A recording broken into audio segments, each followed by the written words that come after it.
Arestado ang isang lalaki sa buy-bust operation na isinagawa ng pinagsanib na puwersa ng pulisya sa Alamada, Cotabato Province.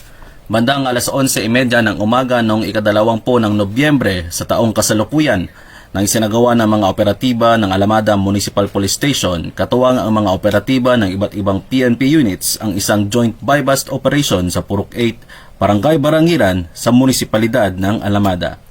Na-recover sa operasyon ang isang sachet ng hinihinalang shabu at 3 pa na nakuha mula sa suspect na sa kabuuhan ay may standard drug price na 34,000 pesos.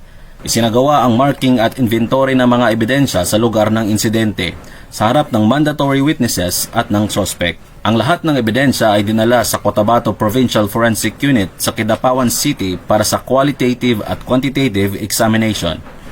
Inihanda naman ang kasong isasampa laban sa suspect para sa paglabag sa Sections 5 at 11 ng Article 2 ng Republic Act 9165.